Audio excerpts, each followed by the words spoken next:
everyone, my name is Leon and welcome back to another video. I make content every single day based around video production, making money online, tutorials and business, so be sure to subscribe if that's what you're interested in. So in today's video I'm going to be showing you how to add fade to videos in Premiere Pro. So without further ado, let's get started. Okay guys, so as usual what you want to do first is drag the video onto the timeline. Then realistically just make this around 15 seconds.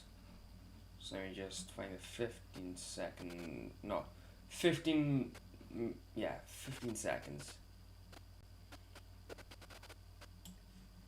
Right about there. There we are. So what we want to do now is obviously, as per usual, go to Effects, then Video Transitions, Dissolve, and then you can choose between any of these. So additive dissolve, cross dissolve, dip to black, dip to white, film dissolve, morph cut, non-addictive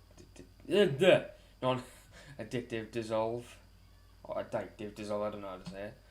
So you want to add cross dissolve. Funny enough, there's actually two ways of going about this, and I'll show you the second way now. That little shot. Now increase that to 15 seconds. Now let me show you the second way of doing it. Do the same thing again with the milliseconds, but we're gonna do this with keyframes. Now what we're gonna do is time that. Hold on. 15 seconds. Hold on.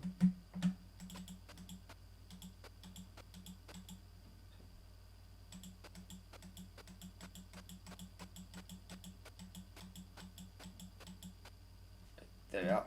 So actually, that's technically more like 15 seconds apart. Now, what we're going to do is click on the little time icon or toggle animation. Then, 15-second mark, which is, there we are. So, now, decrease that to 3, 2, 1. Done. And that is basically how you add fade to videos in Premiere Pro. If this video was valuable to you, then be sure to subscribe for more. Leave a like and share to boost the video's search rankings and overall help the channel grow. And if you have any questions or just things that could improve on, then be sure to leave them in the comment section below or contact me via Instagram and Snapchat. Thanks for watching and I will see you in my next video. Take care everyone.